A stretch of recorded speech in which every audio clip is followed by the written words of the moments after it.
But yeah, right. So before we go down memory lane, we're going to talk about your new album, Flowers. When did you release it? Was it 15th of September? 12th of September. 12th of September, right. So what was your inspiration behind it? My inspiration behind it was basically to come out with something that was literally just like, because when I've released the album before, which was Dedicated, which came out on Amazon and all the digital streaming platforms. That was actually, what number did that get onto? That got to number 3. Fucking on the UK hip-hop charts, which, trust me, when I saw that, I was like, who's buying this? That's big, though. It was mad. I think what surprised me about it was more the fact that who else was on the chart. Yeah. The whole thing about people buying it and everything about that didn't even occur. It was who else was on the chart. Like, Nas just released King Disease. The Locks had just put a new album out. And I was looking at it, and I'm like, I'm in the top 5 with Nas and the Locks. Yeah. Like, how does that happen? Nas is number 1, and I'm number 3. And Eminem was like number fucking 7. Yeah, there was a point as well where I was like number 7, and NWA Straight Outta Compton was number 8. Yeah. And the Eminem show was the same as well. And I'm looking at all this, and I'm going, whoa. And I remember ages ago, when Cam released his Dubs of the Mad Skin and British album. Yeah. And him going at the time, he had a screenshot from iTunes, and he was like a couple of spaces ahead of Drake. And I remember this, yeah. And he was like, it's mad. But the thing about it is, it's like, it's amazing at the time, but in terms of like iTunes, Amazon, stuff like that, it's done hourly. Yeah. So you literally enjoy it for like an hour. So you literally have to screenshot and be like, yeah, proper celebration. Next thing, like an hour later, you've dropped down 2 places. Yeah, like, that was good while it lasted. Yeah, but still to even get to the top 10 as a Jersey rapper, that's still some feat. It was nuts, and especially with something like that as well. And it meant quite a bit being it was Amazon as opposed to iTunes and Spotify, because when I first started out, I remember me and my mate walked into Woolworths. Now, I've always kind of compared Amazon as like the online version of Woolworths. The digital version, yeah. And I put my tape on the where you had the old chart positions and stuff like that. And I was like, one day I'm going to make it into the chart. And next thing, I'm like number 3 on Amazon's like UK hip-hop chart. And I'm like, holy shit. Because that's still doing well now, that Dedicated album. Yeah, I don't know. To be honest with you, I'm not entirely sure in terms of what chart position it was in. But for this album, for Flowers, I wanted to kind of go, because that was, I wouldn't want to say it was an attempt at sort of trying to break a commercial sort of barrier or anything, but the kind of production, because JFab produced the whole thing, and the kind of feel of it, I wanted to kind of go in that general direction a little bit. But this one... Was he the only producer on that? There was another producer on it as well. There was a track on it called Hits Initialized, which was produced by a guy called Cuba. But that track was actually originally on a JFab album. Yeah. On an underground project he did. And I just said to him, look, I've got this commercial track. Can I, like, album coming out, can I use it for it? And he was like, yeah, of course. Because, like, he still mixed and mastered that particular track. Because JFab's a fucking beast. Like, JFab's a monster. But the problem is I said something on the verse, and the label were like, you need to, like, reverse, like, the lyrics on it. Cause, what did you say? It was,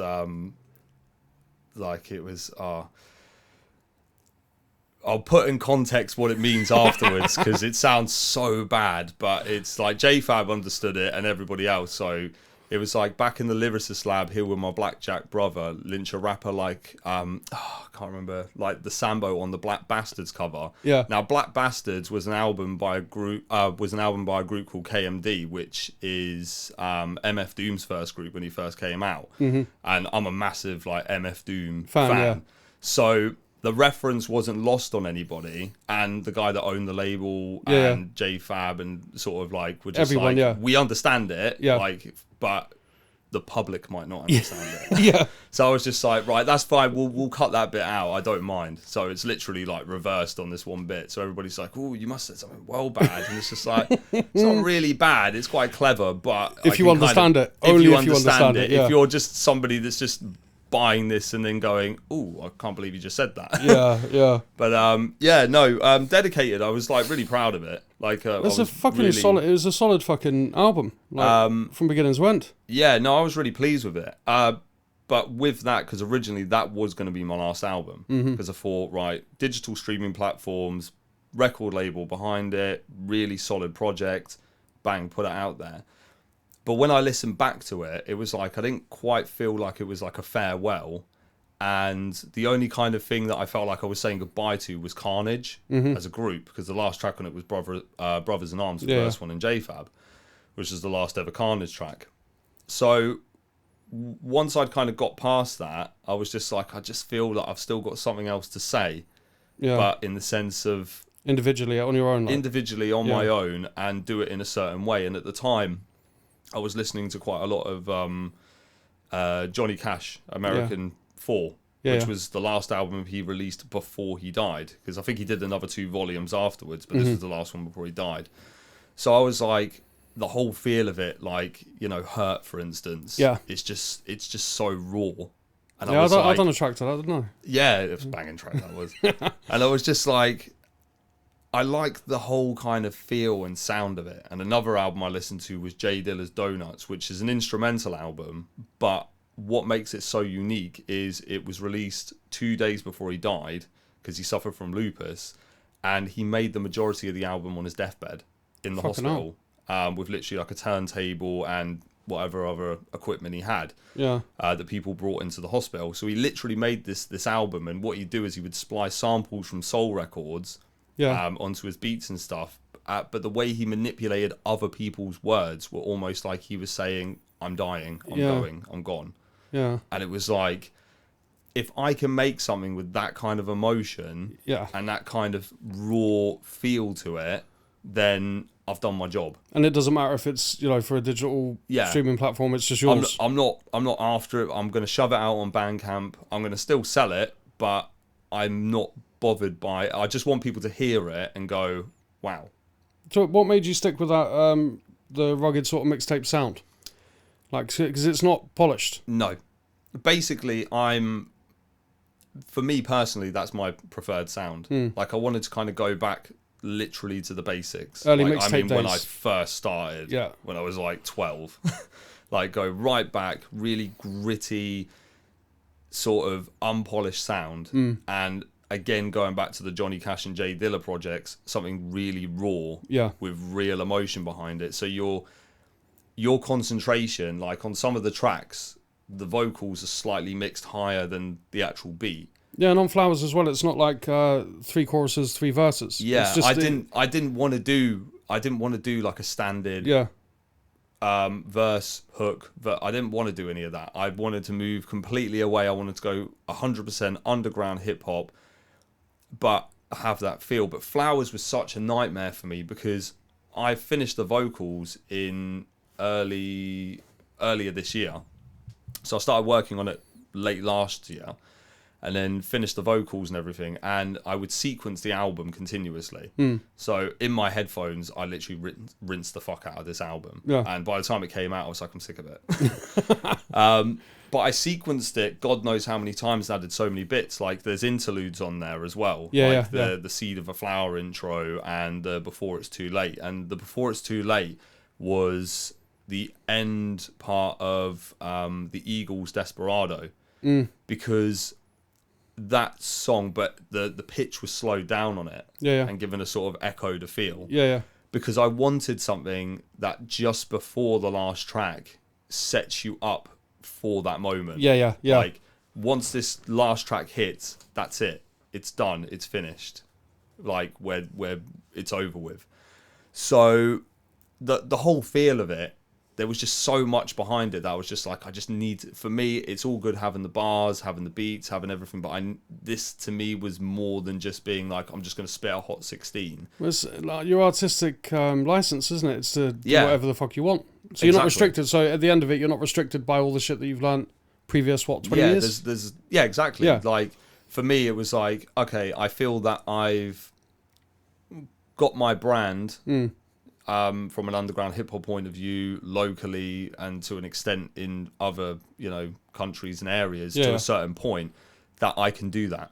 Yeah, you've got the artistic flair to do. Like, it's almost like kind of, if you look at like Plan B, for instance, when he did Who Needs Words, Who Needs Actions When You Got Words, and then he came out with the R&B, and then he done the defamation of Strickland Banks, and then he came out with Ill Manners, and it was like, okay, I've got you now. I'm going to do what I want to do now. Yeah. And he caught that audience, who then obviously discovered his previous work and gone, shit, he's actually he's a good singer, but he's also a good rapper. Yeah, no, he's a triple threat, literally. Bang, Yeah. that's it. So that's where I was kind of standing with it. And then everything that came off the back of Flowers, I was like, what the fuck? Like, it literally, like, I'm checking my emails, and it's like, ka-ching, you've made this, ka-ching, you've made this, ka-ching, you've made this. I'm like, who fucking people are buying this? So what, you released it only on Bandcamp? It was just on Bandcamp, and then in its first 24 hours, it was the #1 best-selling UK hip-hop album. Fucking hell. And then it was... In 24 hours? Yeah. Fuck. It was the #1 best-selling Channel Islands album on Bandcamp. Yeah. It was #1 on the hip-hop, rap, and R&B chart.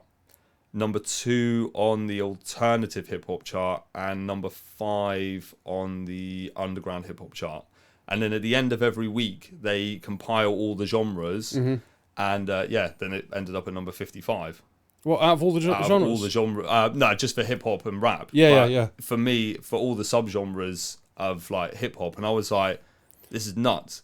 So I'm there going, I've got a #1 on 3 fucking charts. Like, this is incredible. But it's like, good as well. So the fact that it's gone that far with something that you want us to do personally, that's That's good. the thing. It's ended up being my personal best-selling project, And one that you ever. didn't actually care about. And it was one that was literally like, I'm just doing it For myself. essentially. If people buy it, great. If they don't, I'm not really bothered. As long as people hear it and they understand where I'm coming from, what I'm trying to get.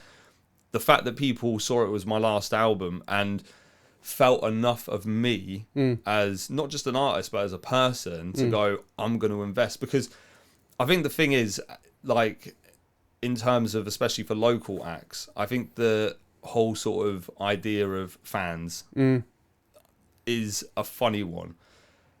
I believe that you have supporters and you have investors.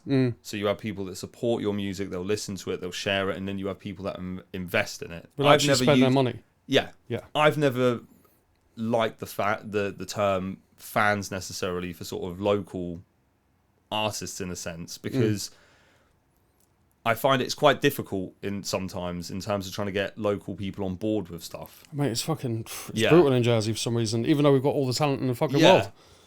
So, you know, in terms of, if you're looking at fans, you're looking at people like Ed Sheeran, Eminem, all these kind. They've got fans. Yeah. What I've got is supporters and investors. Now, having supporters is brilliant. Having investors is even better, because their money is then going to be used into other projects that I've got coming up and other stuff I'm going to, you know, I'm pushing going forward and promoting and stuff like that. Yeah, so they're investing in more of you. Yeah, so what they're essentially doing is going, it's like, we enjoy your music. It's not that we don't enjoy your music and we're not a fan of your music, but it's not a case of, oh, they're fans, like screaming, knocking at my door, and all this shit. It's more of a case of, we're willing to invest in you for everything that you've done. To see what else you can come up with. And then whatever else you've got coming up, then we feel that we've contributed towards your evolution as... whatever you want to call it, a creative force, or, you know, an advocate for hip-hop or whatever. Yeah. So for me, like, Flowers was such a massive project, because it was like, it's so much has come off the back of it. More than what you expected, basically. More than what I expected, but it was so personal to me. What's your favourite track on your album? Originally, it was With You, I think, was probably my favourite track. I'd probably say, going back now, it's going to be a toss-up between, I'd say, Andy Kaufman, because of just the general approach to that track. Yeah. Or Leave This Here, which is the last track on the album. But I think Andy Kaufman's probably the most interesting one to me, because it was literally on the idea of the comedian Andy Kaufman. Yeah.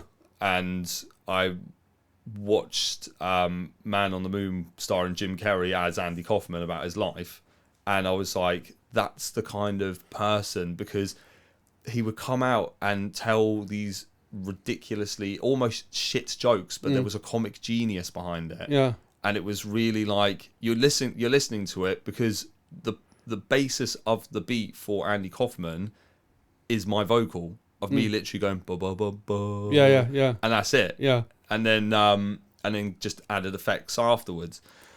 So I have to say the one that got me the most, and I don't know why it stands out more than... It doesn't stand out necessarily more than everyone else. The one that sort of like, when you listen to the album, the one that stands away from the rest of them is Soul Electronica. And I don't know why. Because all the tracks on here, I'd say, are individual tracks in the sense of it gives an album feel. Soul Electronica but that one's a beast. Is hands down probably one of the most important songs, public songs I've ever released, because the guy that produced it, Michael Donoghue, is the same person I recorded my first ever mixtape with in 2000. Fucking hell, 2000? Yeah. And in 2001 we stopped working together, and we see each other every now and again, but we didn't really speak. And I discovered when BBC Introducing put out a list of artists they were playing, I saw his name on there and I thought, oh wow, like, Jesus, like, Michael's making music again. Yeah. And I found out he was doing like electronic music. So I listened to some of his stuff because I was just like, oh, I'm just intrigued. And then I heard this one track, which is what would eventually be used for Soul Electronica. And I just said, I can't do this album without just asking the question, just saying, can I use your beat? Because for me personally, that's the ultimate full circle. Yeah, yeah. And he was like, yeah, that sound, I would love to be a part of it, blah, blah, blah. And, you know, we've kind of reconnected again. And he's working on, we're working together on sort of other stuff that I've got coming up as well.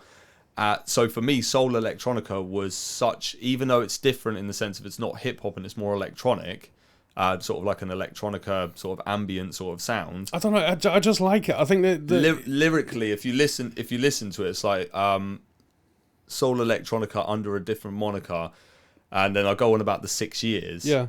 So the 6 years is literally referencing 2000, 2006, because if you look anywhere, if anyone was to Google me in terms of and find information on me, there's literally nothing about it between that period of time. Yeah. Because that was when I was discovering myself as an artist and doing mixtapes. So for me, it was like, what this track is essentially doing is saying, you know, and I talk about stuff like we used to rhyme about, you know, shooting guns and hoes and stuff, because that's the stuff that we heard on the radio, Westwood and shit like that. Yeah. But, you know, we live in Jersey. It's not at the time I was like 12, 13, so it was just impossible.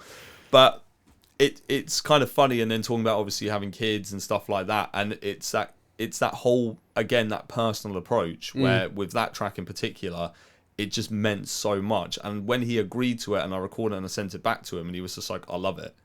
There's something about it. It's I don't know, the flow, the feel of it. Like I say, it stands out to me anyway, because obviously people are going to listen to it and find other songs that stand out more.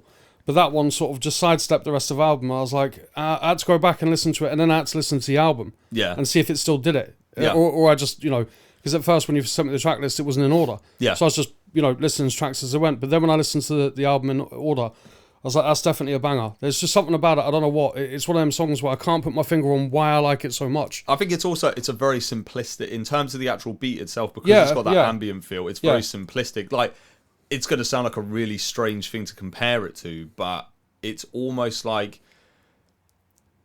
a very kind of... It's almost like somebody like Drake, when he does one of those tracks where there's no beat to, not like there's no beat. Yeah, it's very ambient, a drum in the back. And the thing is, while people have their kind of opinions of Drake and stuff, when he does stuff like that, I quite enjoy it. I think it's quite good, especially when he gets lyrical and he does like... It's like Kanye when he does something like the 808 album, where it's very simple and you just think it's his melodies and his lyrics on top that make it. Do you know what I mean? Simple exactly. as that. But yeah, that's what I was going to get onto next off that is, what is your creative process? Obviously, I understand what I'm asking there, so I'm just going to make sure the audience understand. Like, for me personally... Is it quick? Because obviously some people have never written music and some people don't understand what that means as in your creative process towards hip-hop. So do you normally write first? Do you hear the beat first? Or is there just rhyme sitting there waiting to match the beat? Back in the day, well, saying that, I would say that the last one probably is probably where, like, I'll hear a beat, for instance, but I won't have necessarily matched any lyrics to it. Yeah. Like, I won't write specifically to a beat. Yeah. It will be, I will probably hear a couple of beats, then I'll write some rhymes, and then I'll go over the beat. And then you see which one fits best. So for instance, With You was, I think there was probably about 3 different beats before I picked that particular Before one. it matched. Because for me, it was literally like everything about it. It's like where the samples come in. It's like in With You, there's a bit where there's a female sample comes in, and I say something that sort of fits into it, where, because the concept of the song is me talking about hip hop as if it's a woman. Yeah. And me basically saying that I've dabbled in other sort of genres, Yeah, basically, yeah. and then this like female vocal comes in, and then when I heard that, when I matched it, I was like, yes, that's the one. That makes perfect sense. So yeah, for me, the creative process comes from, I'd say, writing first, based on other beats I've heard, and then eventually matching it to whichever one I think it fits to. Yeah, because that's what one of them you run into, especially with Because rappers. one last job as well off the album was, there was about there's another 2 versions of that track. Yeah, 2 of them are actually by the same producer, and one of them is a completely different producer. But the one that ended up on the album originally got taken off for the other one that the same producer did, and then when I went back, I was like, nah, it just doesn't fit. So who actually produced the album? So the album's multiple producers. All local? Yeah. Right. So basically it's like a mix between past and present producers, like local producers, because I wanted to have that local feel to it as well. So you've got Kinzer's on there under his beatmaker name, which is Made. You got Zaga the Alien, which is Tom. Mm-hmm. Vince is on there as Soul Right. Erenicon, which is Matt Lamarcon. Michael Donahue. James is the last producer, who's actually Muzzy. Muzzy Foley? Yeah, it's actually Muzzy. I remember Muzzy from when we done Battle of the Bat. He's gone fucking... He's doing great. Amazing but now. what I love about Muzzy, though, is despite the fact he's done all of this, and I approached him, he's just still remains the most humble person I've ever come across. He's always been sound, though. He was always sound. Like, Muzzy was always cool as fuck. And when he's saying about it, about the album, he was just like, I'm literally honoured just to be a part of... So which song did he do? Leave This Here, the last one. Oh, really? Yeah, he did the last one, because the beat, I just heard it, and...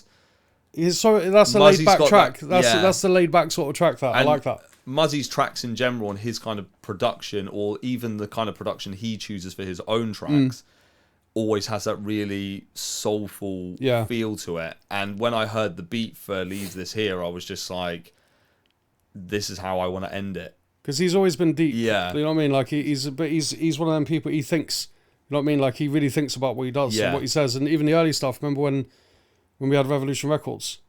And when he first went on stage, even when he used to battle, fuck me, that man can fucking, like, he's unstoppable. The guy is just lyrically on a completely different level. He's absolutely phenomenal. But what I like about that is, again, despite the fact he's on he's on like Unilad and all these websites, and he obviously got the thing from 50 Cent as well.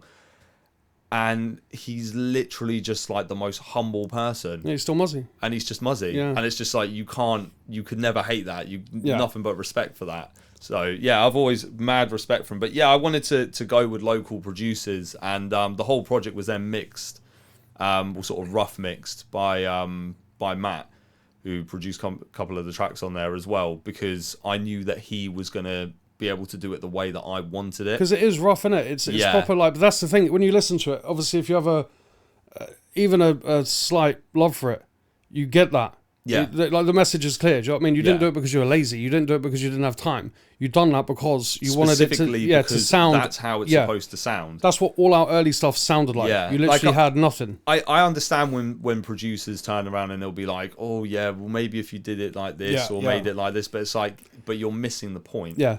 I said you're missing the point in terms of, for me personally, I'm not just looking at it from an artist point of view. Like, I like to feel that I am a representative of the hip hop culture. Yeah.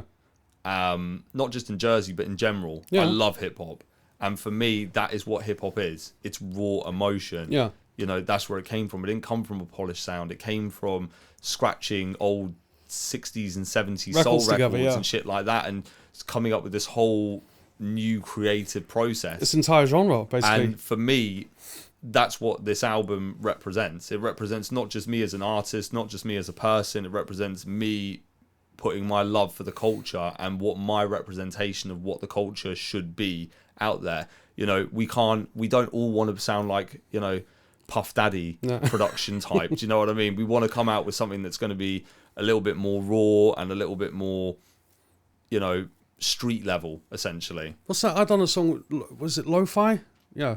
When I released it on that basis, it'd be rugged. Yeah. And Lee fucking hated me for it. You tell me the whole album was polished, and then I done one track that I said just leave it alone. If it spikes, you know, like where the production is, the drums and everything. I was like, if it spikes and it sounds louder and the bass isn't on point or whatever, just leave it the way it is. Then I done my bars and then released it, so the whole album's polished. And you just get to that one song that's lo-fi. I can't even remember what the fuck it's called now. But that's I wanted it. I just wanted that last one because I thought the same reason as you done the entire album. Yeah. That's all we had. We didn't know how to master mix or anything. We just got a beat, put it down, and rapped over it, and that was it. And 9 times out of 10, for some unknown reason, people gravitate more towards that. I think because they can feel there's something behind it. As I said, with the vocals were all recorded on an iPhone. So you never actually went into a studio? No, didn't go into a studio. What I would do is I would be in front of my Mac. Yeah. I'd put the beat on, I'd put my headphones in, I had one off. And I'd have my phone in front of me, I'd have my lyrics on my other phone, and I'd scroll them and just rhyme as I'm going. But do it at a certain distance where it doesn't pop. Yeah. Because there was no popper or anything, because it's just on my phone. And then if I fucked it up, I'd delete it and re-record it until it was perfect. So whoever actually produced it, did they do anything on your voice or anything on the sound? They just left it raw? So I'd send it through to Matt with the track and go, right, say from 20 seconds in, and be really precise. Go like 21 seconds into the beat, that's when my vocal starts. Yeah. And Soul Electronica actually was the worst one because there was about 7 different versions of it over the same beat, but because he couldn't quite get my vocal. Yeah. And funnily enough, the one that ended up on the album wasn't exactly how I wanted it. Right. And I was just like, I was so frustrated, but it was the closest one. Yeah. And then after a few times of listening, I was like, actually, it does sound better than how I would have had it in the first place. Yeah, sometimes you've got to give a little. He had to match it, which is where my appreciation for what he does is, you know, really is huge, because he's literally taking something from scratch and making something from it. And he did the same with Andy Kaufman. I literally sent him the vocal for the beat, said, put something over it, here's my vocals for the actual track itself. And then when he came out of what he created, he said, I really tried my best with it. You know, if it's not great, I'm really sorry. And I literally listened to it and I said, this is fucking incredible.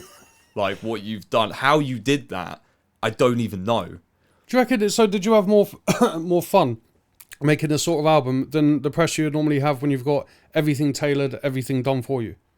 Yes. Yeah. Because I felt I had more creative freedom behind my album. Yeah. And because of the people I was dealing with, it was so limited. It's literally, approach the producer, can I use this beat? Yeah, of course you can. And then literally record it, send it to Matt, he'd do with it, he'd send it back to me. If I didn't like it, I'd just be like, nah, it needs to be a little bit tweaked. Never took any offense to it. Yeah. Would get back on it a couple of hours later, send me it back, and then I'd be like, that's great. I think there's probably times he was probably at home going, fucking hell, Bean. Seriously, especially, as I said, especially with Soul Electronica, he was probably like, we should scrap this shit.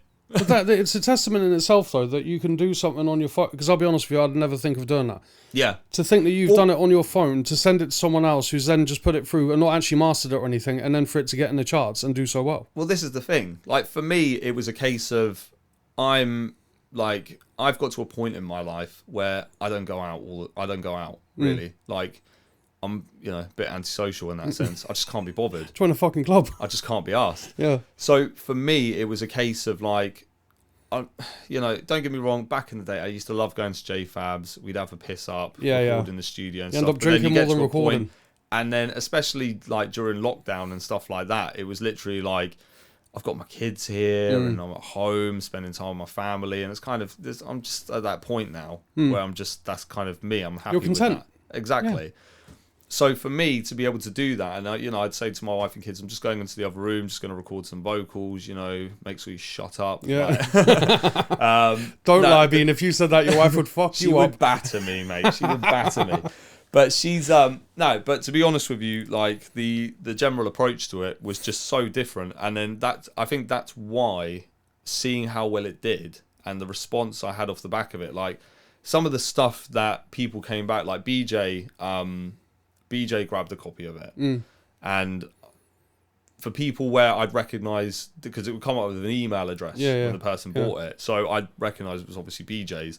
So I sent him a message and I said, really appreciate you buying it. Thanks a lot, blah, blah, blah. And he came back and he's like, mate, I'm happy to support. You're to me, you're a legend and a pioneer. Yeah. Now, for me personally, especially if we're going back to like 2010, 2011, and I would look to, like, I've been doing it for like 10 years at that point, but I'd look at you and BJ and be like, you guys are really like pioneers. So for somebody like BJ, who I regard... Respected. Like, really respect, to turn around and call me a pioneer and call me a legend for what I've done is like the ultimate, like, it's just amazing. It's just such a great feeling. Well, me and BJ were speaking about you a few weeks ago, and because obviously when we left, we didn't say goodbye. We just left. Yeah. You know what I mean? But our job was... just the next level, just take it to the next level, and that's it. And then we got everyone with us. So Mozzie Foley, Lloyd Luther, everyone, they all got on stage because of us. Yeah. You know what I mean? We made sure that we showcased everyone. We made sure we done the battles and everything. So when we left, it was there for the taking to a degree. And then we were speaking about it a few weeks ago, and I was like, it's only been so far that you can recognise. Not from a rapper standpoint. A rapper's different to someone who actually supports the culture and like endorses everyone else without all the fucking jealousy and all the shit and the politics that go between. Do you know what I mean? And we're talking about the same thing. And I said it's only been really that's carried it on, that's carried the torch, because we didn't set anyone up to take what we had. Exactly. We just stopped Revolution Records one day and that was it. And then I think there were so many people that potentially could have done that. And I think what almost makes it kind of bittersweet in a little bit, in a sense, is I was probably the most unexpected. To a degree, but then again, because I said to BJ, we had higher hopes for you. Mainly because there's certain characters in life that some people are bitter, some people are jealous, some people are some people are straight down the line. Me and BJ knew straight away that you were straight down the line because you only cared about hip-hop and carrying it on. Do you know what I mean? Oh, yeah. Same as Verse 1. Verse 1's got the same sort of thing. Do you know what I mean? He's very universal in the sense that he'll work with anyone as long as he gets along with you, and he just cares about the culture moving forward. Yeah. So you had that there. So we knew back then that it would be... And then, obviously, when you started United Elements and stuff like that and carried it on your own, and then, the stuff that you do in town at the skate park and all that... Yeah. That's all off your own back. That's all work. People don't understand how fucking hard... This is why one of the reasons we gave up, because all the shows and all the stuff... But that's the thing, like, the skate park thing was not...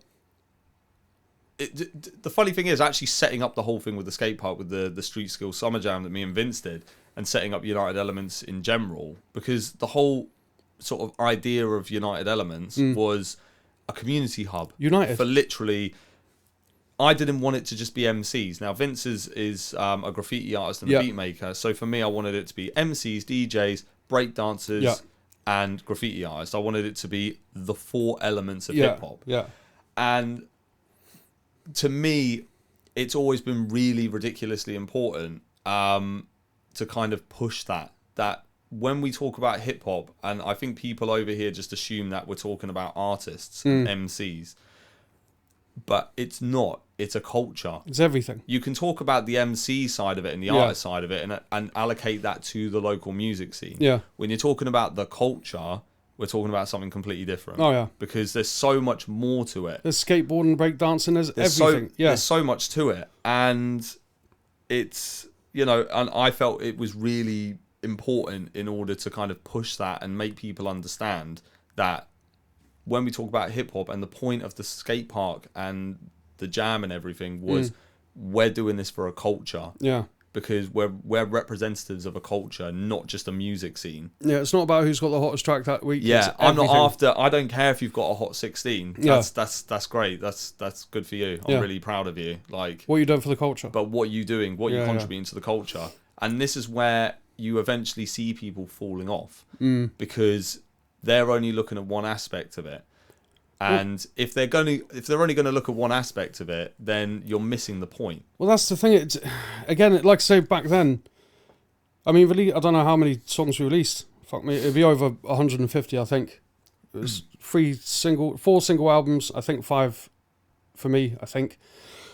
And 3 doubles or something like that. So it's God knows how many. And you have to remember that we done Jersey Live twice, got kicked out twice, and then done the battles, Jersey versus Guernsey, Jersey versus Jersey, showcased a few nights, done everything we possibly could to make sure that everyone who never enjoyed a stage had a stage, had an audience, more importantly. And then we got acts over like Mike Righteous, English Frank, Blizzard, all that.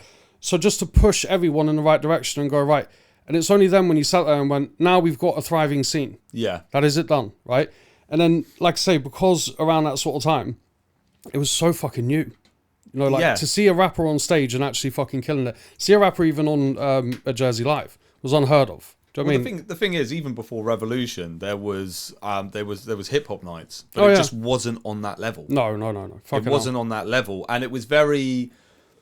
What I found the massive difference was the previous nights I'd been to. It was very kind of like the person that organised it. They were the centre of attention. Yeah, they didn't care about hip-hop. It wasn't about everybody else. It was about them. With you guys, it was about everybody else. And that kind of, I think, to me, I think the battle was, I think the first battle at Club 72 was where the spark and it went bang. Bong, and that was it. And going, this is what needs to happen.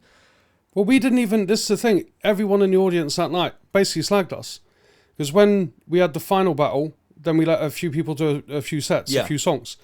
Everyone was slagging us because we were obviously organising the night. And they're like, when are you going to get up and do your set? And I'm like, it's not about us. This has nothing to do with me and BJ. We're showcasing everyone else. Yeah. Like the thing is, at the end of the day, the marquee says Revolution Records. Yeah. That is our brand. Yeah. What we are essentially doing is we're giving the people here the opportunity. We're giving them the platform. And that's the difference. Same as when we got Axe over. Like when Blizzard came over and smashed it. And we had the Jersey vs Guernsey thing, which was fucking the bet. It was something like out of 8 Mile. Everyone remembers who was there that night. The fucking crowd was electric. Even then, we didn't perform.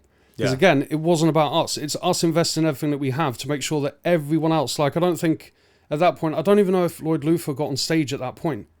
I think the first time... he was on the next one, which was the Resurrection night. That's it, yeah. And that was the first time he performed Queen's Head. Exactly. So like a lot of people never, and if they did enjoy a stage, my deep memory going. It was one of them where they had a stage here and there, but they only were allowed like a 5-minute set or whatever. This was an entire night, 5 hours dedicated to local hip hop. Yeah. Now, if you can fill that 5 hours with local hip hop, what does that tell you? It means that it's fucking here and it's here to stay. Do you know what I mean? 100%. So like, but around that, like I say, around that sort of time, it was also fresh and it was just a brilliant time. Do you know what I mean? For us, anyway. To me, the period between 2010 to about 2014, to me, is like it's almost like a golden era. Yeah. Because you were still releasing music. Oh, yeah. I was obviously, we had doing the stuff with United Elements. We still, in that period of time, Cam was still over here. Muzzy was still over here. Yeah. You know, J-Fab still on it. Rattigan was even still here to an extent as well. Was, you had all these people and obviously Lee and Jermaine and all these guys, and you're looking at the scene and going, there's some fucking incredible talent over here. Yeah.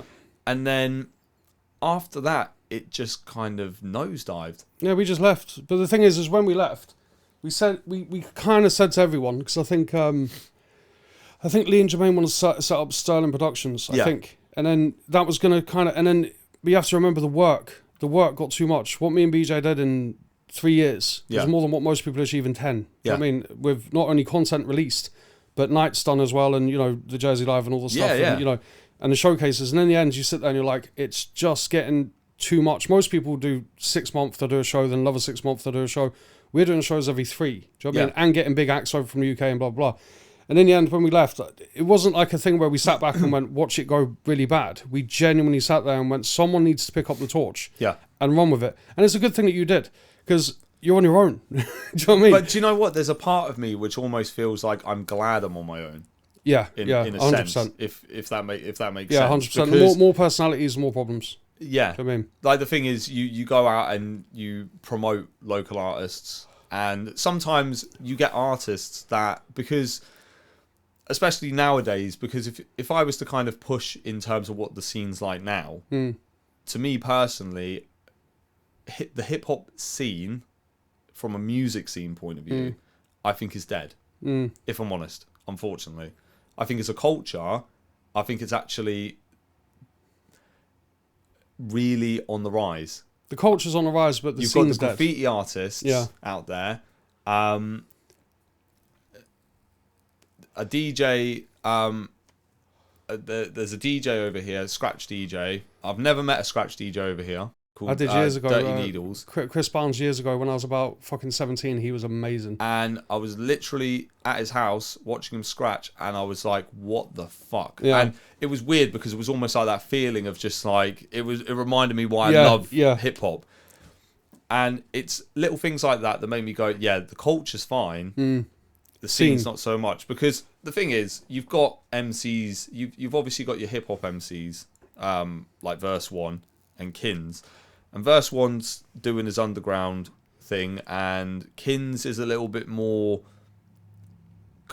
geared commercially, like in that kind of direction, but he can spit.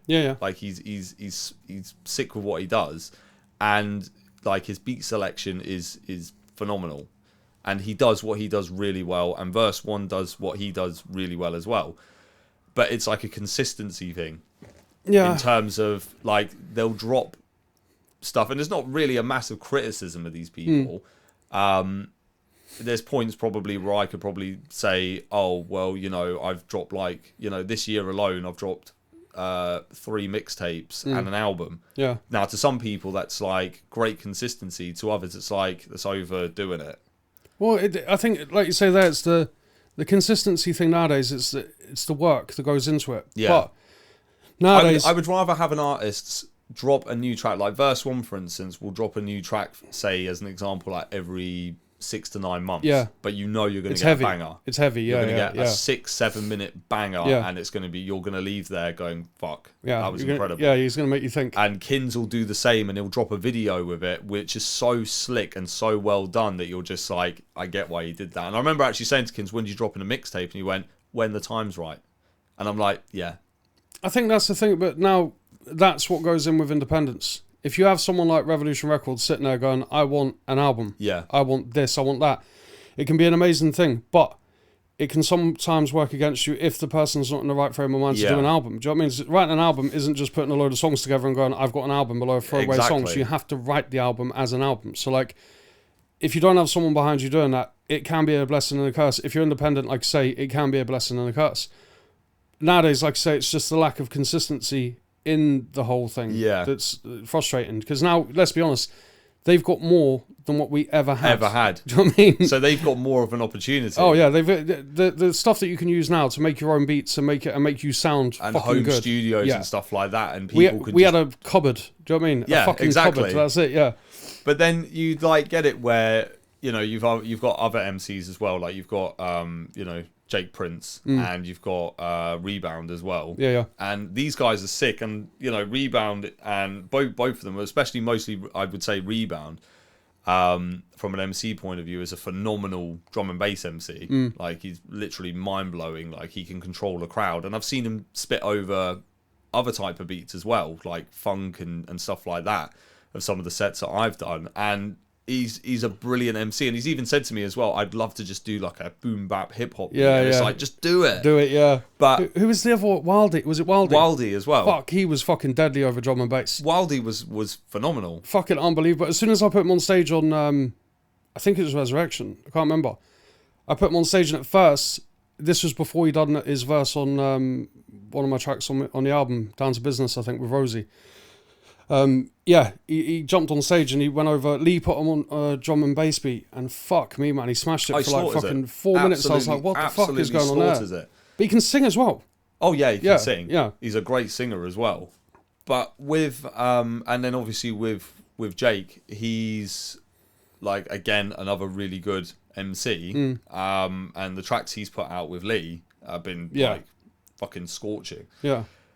But again, it's that kind of like, if you were to look at it from a hip hop point of view, they're more geared towards sort of grime. Well, with Rebound, it's drum and bass, and the same. But with the tracks that Jake's put out, you're looking at more sort of grime or even garage. Yeah. So it's a completely different thing again. And another guy called Daydreamer as well, sick grime MC. But then that's where the kind of shift is coming into it. But it's one of those where it's either, for myself, you either look at it and you either go, no, I'm hip hop. Yeah. Just don't deal with that. Or you embrace it and you say, it's just different. No, do you know what? It's different. Because this isn't 20 years ago. No. If you're not willing to, if you can't adapt and you're just going to turn around and go, I don't like that music, fuck them, I'm not interested. It's an How the evolution. hell is anything going to ever evolve? And how's progression ever going to come into it? Well, that's what it is. It's an evolution. Like, things will always change. At the end of the day, grime, for instance, essentially came from garage, a bit of a mix of garage and hip hop. Yeah, really. UK hip hop. So it's meshed together. So at the end of the day, that's what it comes down to. So, I don't think it's a case of like the local scene hasn't got any talented MCs or anything, but I think hip hop as we would know it. Do you think that's the problem, that it hasn't got a hub? Like the only way that I look at Revolution is it was a hub for everyone to go to. Yeah. So there was a studio, there was a producer, there was everything there was management, there was people there behind you saying, this is our dream for the next 6 months. Do you know what I mean? This is what we're going to showcase. If you want to jump on board, this is what you have to do, and that's it done. If you don't want to do it and you want to wait till the next 6 months, fine. Do you know what I mean? I think but that was a hub. That was where you went. Having something like that was extremely useful. Yeah. I think not just from Revolution Records, but Fab Sounds, which was J Fab's recording studio, and then and the opportunities that were there were so much broader that it gave more of an opportunity. And it's people getting around each other and actually creating a scene, because if you've got 15 rappers, 10 rappers, 5 rappers, whatever, and we're all from different places and we all do different stuff. My stuff does not sound like your stuff. Yeah, exactly. Your stuff doesn't sound like BJ's. You know what I mean? It's completely different. Yeah, so, but at the same time, if we're all on the same page, differences are good. Yeah. You know what I mean? It makes it like more... you said, it's almost like a community. It's a community hub. But that doesn't exist anymore. No. Because people have that independence where they can record on their own. Like, to me personally, there was nothing, while I enjoyed working on my project on my own this time round, there were times where it would be great where you've got 5 or 6 people sat in a room writing bars, and it's just almost, for inspiration. It's almost like a mini competition, because you're looking at that person, you hear you're going to do the first verse, you hear that person, you can see the other person next to you and they're scribbling out some stuff and they're just adding some more things, because they're just like, that was sick, and it's like you have to top it. And I think that's where the big difference is. And that's kind of what we tried to do with United Elements, is from that point, while it was about the culture, also try and push the sort of artist MC side of it. But again, as the years went on, these people just kind of started dropping off a little bit. Yeah. And it was disappointing to see, because it was like, there's so much talent over here, but it's almost like, here's the opportunity, here's the stage and the platform for it. We're not going to tell you what to do, but we want you to utilize this opportunity to build something yourself. That's literally what me and BJ done. At the end of the day, it would get to a certain point and then it would fizzle out, and in the end you just kind of get to a point where it's just like, do you know what, well, even in the end, even the last time I came back was for CJ's album, when he done I can't remember what it was called now, fucking hell, oh god, if you hold on to the past, the future won't come. No, is that it's something along. If you hold on to the past, the future won't come. It was a long title. Yeah, something like that. Yeah. But whatever it was, with the one with Facebook Fanatics and stuff like that. Like, that's the last time I sat there and I was like, right, I'm going to throw everything I have into his album. Do you know what I mean? So all of the production, I was sitting there over Lee's shoulder. To fucking hated me, but because I can't sit there with Lee, who's arguably the best producer over here by a fucking long shot. Do you know what I mean? 100%. So like, I have to sit there with him and go, this is what we're looking for. And I understand how he bars. I understand exactly how he writes, and I know his flow. Do you know what I mean? I even understand the way he breathes when he's fucking thingy. When he's rapping. So like, as strict as I ever was. No drinking, no smoking weed, no valleys, no nothing in my studio. Do you know what I mean? You come around, you work, and after that you can do what the fuck you want. I don't care, right? Yeah. And absolutely smashed the album. Both of them, Lee was on fucking point. Every beat was made by Lee. Everything was done properly. Even the intro, he absolutely smashed it. I think it got to number 1 or 3 in SoundClick, which is out of 1.8 million songs, number Yeah. fucking 3. And that's contending against all the US rappers. Yeah, do you know what I mean? exactly. Yeah. So, like, smash it. And then around that time, I was saying to him the similar sort of thing about what we done with Revolution. I was like, take the fucking title if you want, take the banner, take the name. I don't care. We're done now, right? Yeah. But again, it was one of them where he's sitting there and going, I want to do my album and I want to smash my album. You never get a second chance to make a first impression. Do you know what I mean? So 2 singles he released and then the album, right? Yeah. And then I was trying to sort of talk to people around that time. But again, because it has gone off me, I'm not involved no more. Do you know what I mean? I don't have the time to then try and put the fire in other people to try and make them see what I saw before. The reliance is on those people to push it forward. Yeah, yeah. You can do what you can do to an extent. And there's only so... After that, when you give people that platform and go, right, now it's for you to run with it. Because then you feel old. You feel like you're an old man talking to youngsters going, oh, and in the end you just get bored of it. Yeah. No, you do. Because you literally... But it's a shame that sometimes it does come across as you feel like you're talking to a brick wall. Yeah, basically. And you have to remember as well, when you're young and when I was young, you don't really listen to advice. You take it on board, but then you're so stubborn that you can't see the wood for the trees. You don't understand what this fucking old cunt's saying. And let's be honest, in this game, that's what we are. We're all cunts. Yeah, do you know what I exactly. mean? And like, they even know the proof's in the pudding, even though they can look at you and go, fuck, you done a lot in a short space of time and smashed it, they'll still think that their idea is better. But the problem is their idea will still be better in 4 years when they've done nothing and not one album's been released. That's what pisses me off the most. But again, like I say, it's if you've got nothing to show for it, then that's a wasted 3 years. Nothing to it. Yeah. If the only thing that gets wasted is time. Well, and at the end of the day, if you're just going to waste time, if it gets to a year after you've started and you haven't got a solid album, even if you're not going to release it and you're going to keep it as your masters, you should be writing your second very fucking close behind. Yeah. Do you know what I mean? Because you're going to learn so much off writing your first. To make your second better. Do you know what I mean? If you listen to your first album or I listen to mine, you're like, fuck me, that was shit. Do you know what I mean? Like, it was fucking horrendous. I hate my but that's the progression as an artist. But that's what happens. That's exactly what happens. And I just think that it's one of those where you can either get frustrated about it or you can just go, okay, that's just how it is. Yeah. And then, but at the end of the day, if those people want support, that's what you're there for. And you offer that, and then you help that person, you still push it. That's what I feel my job is now as an advocate for hip hop over here. Just, as you said, if CJ ever turned around and said, working on my second album, I'm gonna, when that drops, I'm pushing that. Oh yeah. Because for me, that's, I respect him as an MC, I like him as a person, and it's guidance as well, because it's the guidance as well that people are missing. And they like. So before we had a show, someone's releasing an album. Before someone comes over, someone's releasing a single. Someone's doing something. So if you've got fucking, I don't know, 10 rappers or whatever, whether that's Jermaine, whether that's Rosie, whether that's you, whether that's, BJ, it doesn't matter who it is, but someone's going to do something to make everyone go, oh, what's this? Who's Revolution Records? Do you know what I mean? Who's this guy? Who's that guy? As long as it's on the tongue, as long as people are talking about it, you're okay. That's what we do, right? But like, after a while, I was just sitting there going, some people started acting like it's a fucking secret. Like, they wanted to keep their masters back and give me shit, like, as in shit songs. And I was like, not good enough.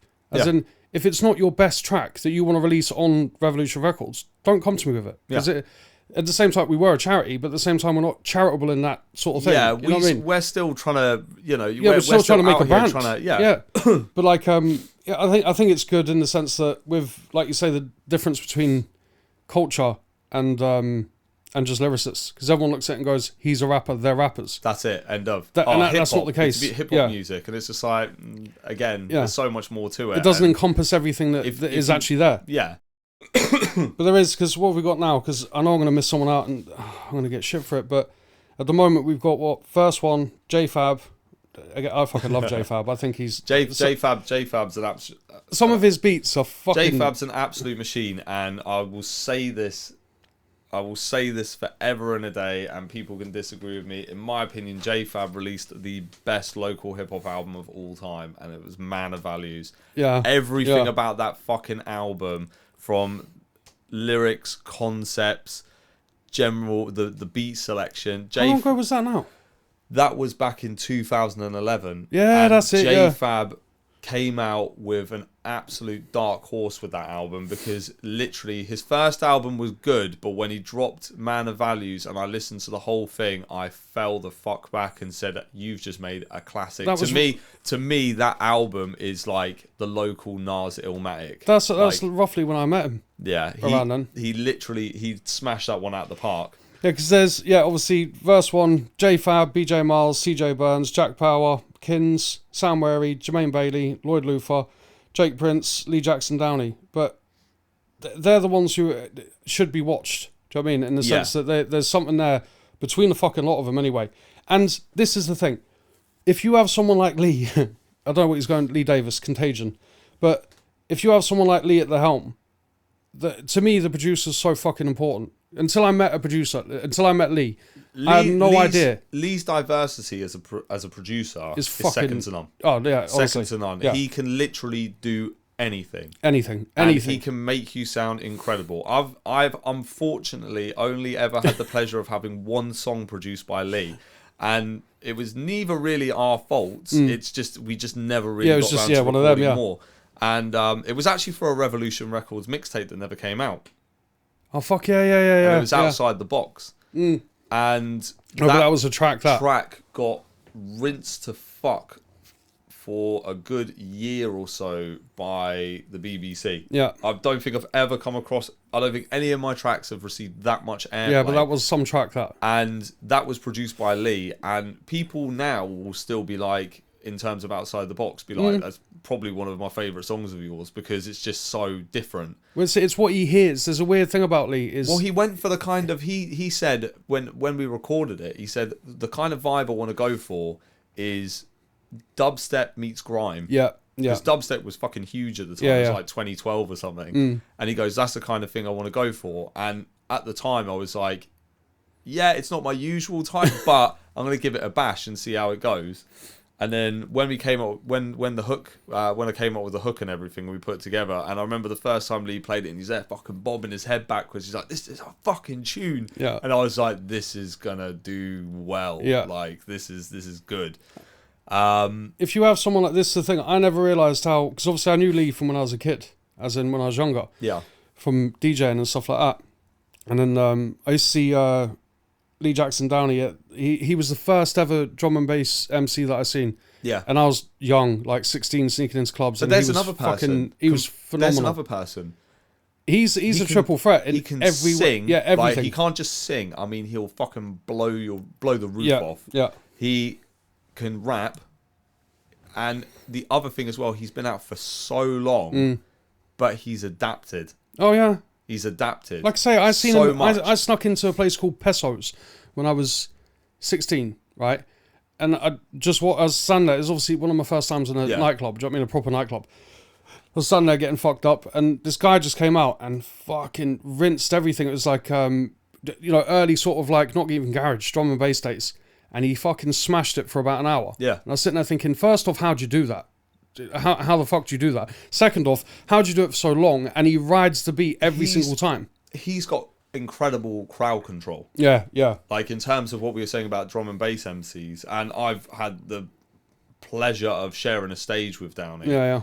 And literally, it's so funny coming off the stage with him, because he again, going back to the humble thing, he literally, I did a set, and it was for Peas and Glove a couple of years ago, and I got him to come on the stage, and it was a set we did with Stefan,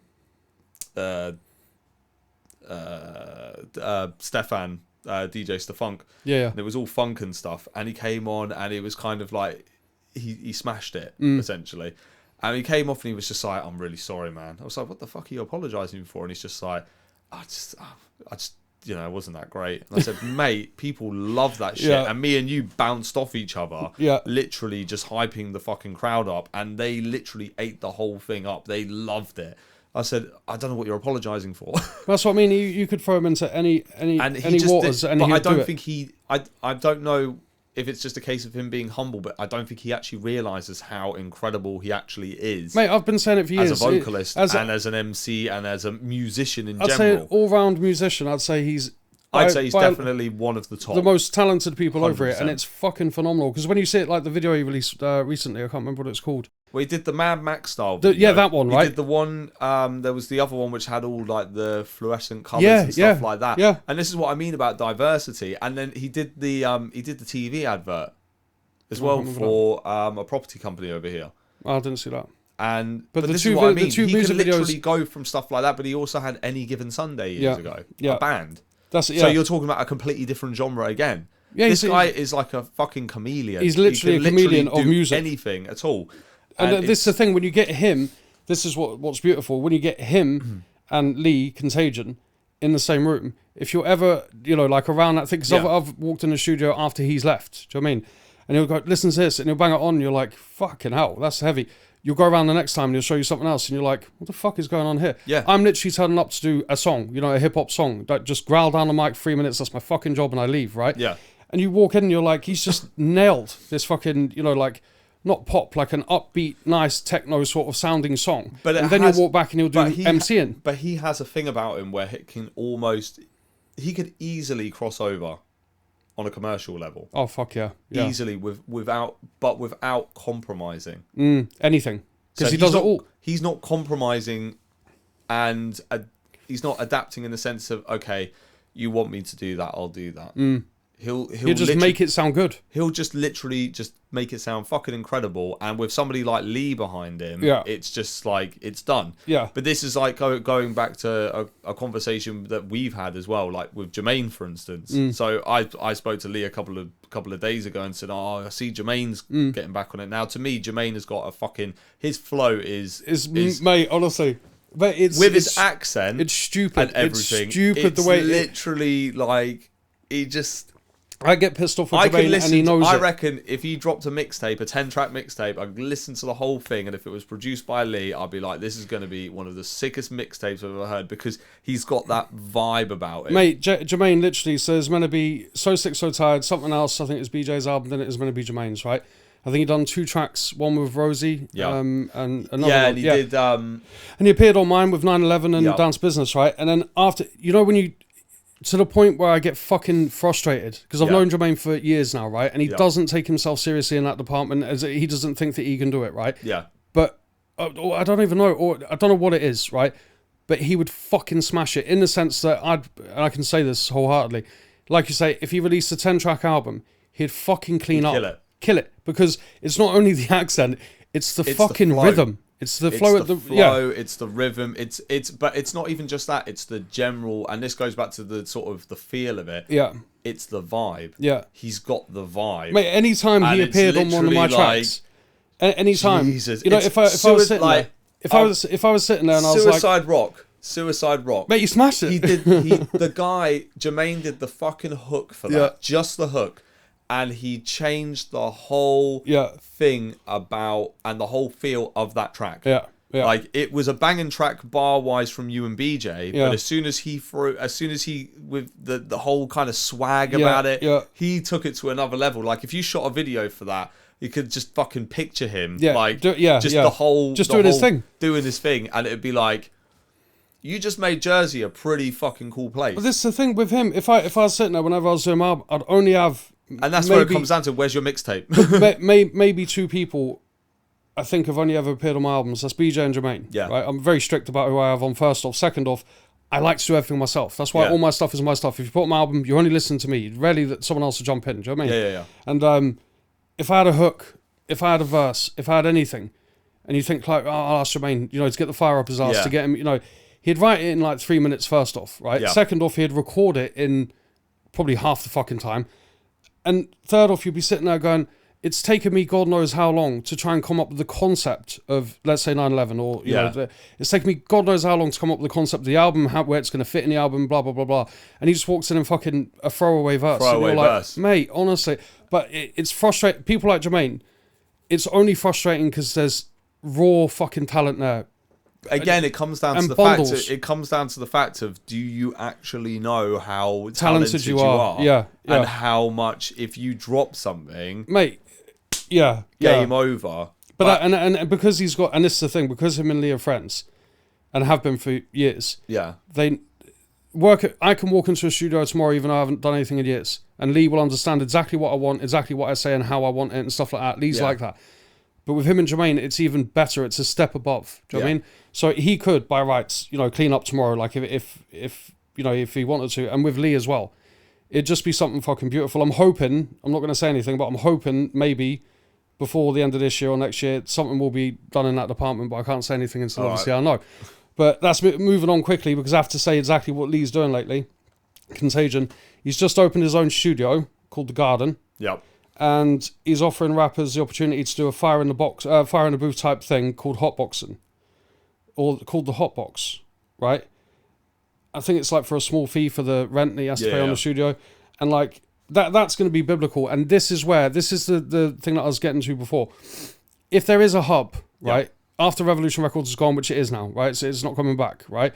If any young lyricists are watching this, that is the place that you go. That is the place where not only are you going to get the best fucking sound that you've ever fucking heard of yourself, but you're going to get someone who actually gives a shit and understands from, let's be honest, Lee is probably as integral to Jersey hip-hop as me and you and BJ and anyone else. Definitely. Do you know what I mean? Because he understands exactly what the fucking sound is for Jersey. If Jersey has a sound, he's got it somewhere. Do you know what I mean? Locked in his fucking head or on his computer somewhere. He's got a note that says Jersey sound, and for some unknown fucking reason he's got it. And again, like I said before, he's like a chameleon. He'll move with the times. He can, integrate garage with this, with that, and hip-hop and whatever the fuck you want. He'll do it. Yeah. Same as like he done a track with Jermaine that hasn't been released yet, and he put it on. When you sit there and you get that bass face about you, and you're like, "What the fuck is going on here?" Yeah, and you're like, "Oh, mate, honestly." But I think that having something like that, it's a great idea. Yeah, it's a great idea, and Lee has that kind of like Lee's very established. Oh yeah, locally. Yeah. So to have that kind of like, you come into the booth, you do your thing, and bang. Well, the idea is The Garden, obviously with his studio thing, the hotbox for rappers will basically be like fire in a booth. Yeah. So I'll take the cameras down there, and all for free, obviously. I don't give a shit. I'm not going to charge anyone. The only fee they pay is Lee's fee, right? Yeah. So you get a video out of it, and you get to showcase your stuff. Now, you can't get a fucking fairer deal than that. So if there are rappers watching this, you have to get on it, because the bottom line is, if you've got someone like Lee, it's all you need. Do you know what I mean? If you've got an idea, Lee will sit there and tailor a beat to your specifics. That's what Lee does. Do you know what I mean? Yeah. I've walked in with blank pages and blank nothing before, and 3 hours left with a fucking banger. That's just what he does. Do you know what I mean? Again, I can't see anyone close to him in any way, shape, or form. No, I think production-wise, and I just think in general, he knows his shit. There's nobody else doing what he does. If he listened to me, most of my stuff would be shit. Because I said, the bare bones where you've just got the beat and you've got the melody and you're like, it's sound. And he's like, Eddie, you need layers. And you're like, I'm not a fucking ogre. What do you mean layers? Like, what the fuck are you talking about? And then he puts another 8 things in there, snares, claps and stuff that you didn't even, that you wouldn't think would ever layer a song. Yeah. But then he puts it in, you're like, what the fuck did you just do? But it comes alive. Yeah, layer it and add elements to it that's just going to completely change it. Also, when he builds a track, he's building it for you to do live. Yeah. Not that fucking shitty sound when you turn it up too loud and it fucking breaks the speakers, you know what I mean? No, he's actually he tailoring knows it. exactly what he's doing and what he's making and how he's designing that particular track in terms of tailoring it to it being performed live. Yeah. So I think any MC that doesn't take up the offer of going to the Garden and doing the hotbox, I think is... Well, they're shooting themselves in the foot, because again, if I had that opportunity when I first came up, or you did... Oh, we'd run around there. I'd be like, I'm straight on that. I'd be literally finding fucking change down the back of the couch to go around there and fucking throw it at him. So he makes me something. You would.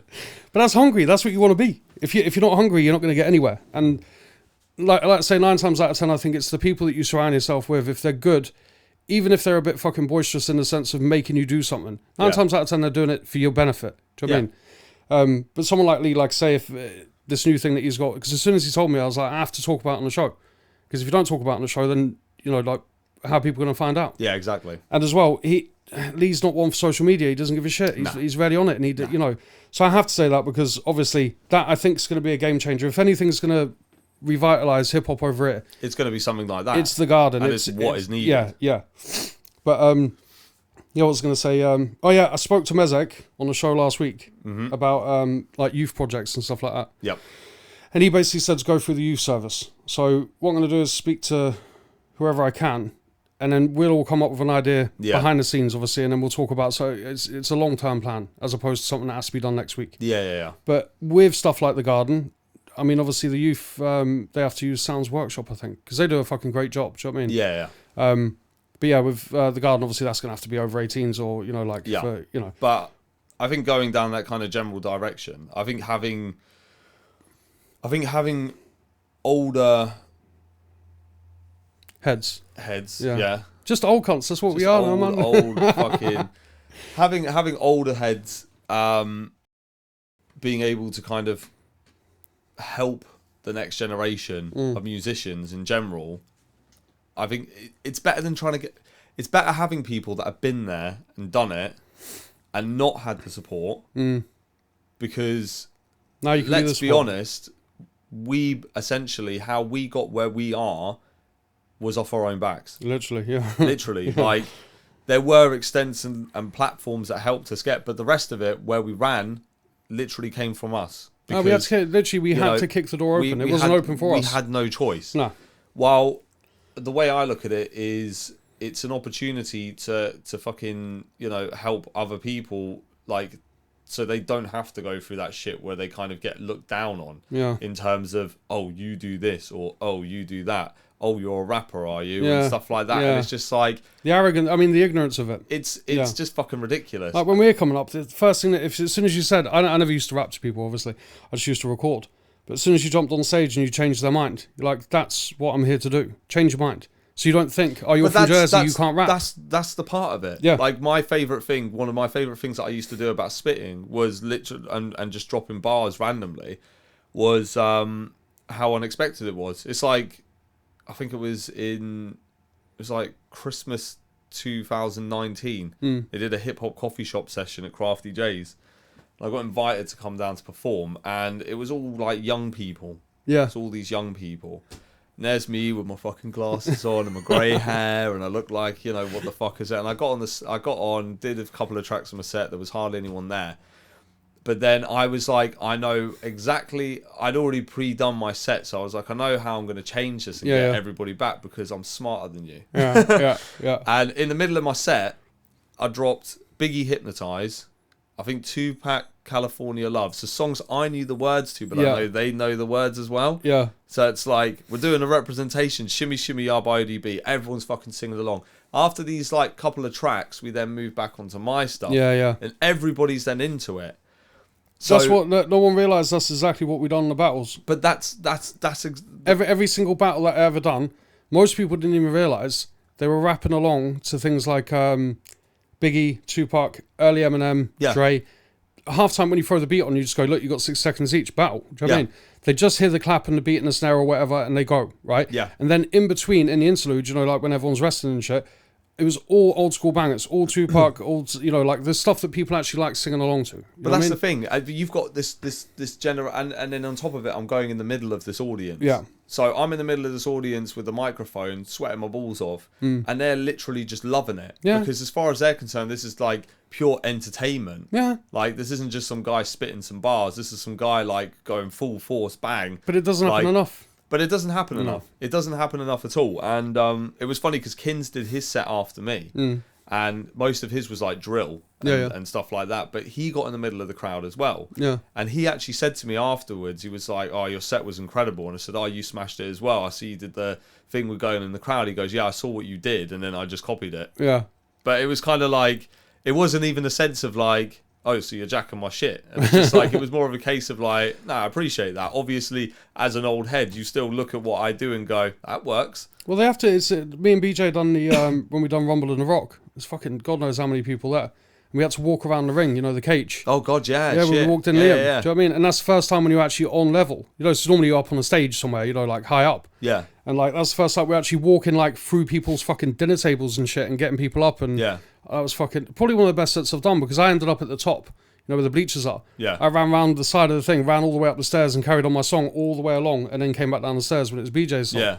It was awesome, but it gives you that connectivity that, when you're in people's faces sort of thing. Yeah. And making them get involved. And like, obviously at half time at a fucking Rumble on the Rock, you're not going to expect me and BJ to walk out and start slagging off the government and doing whatever Yeah, the fuck we exactly. do. Do you know what I mean?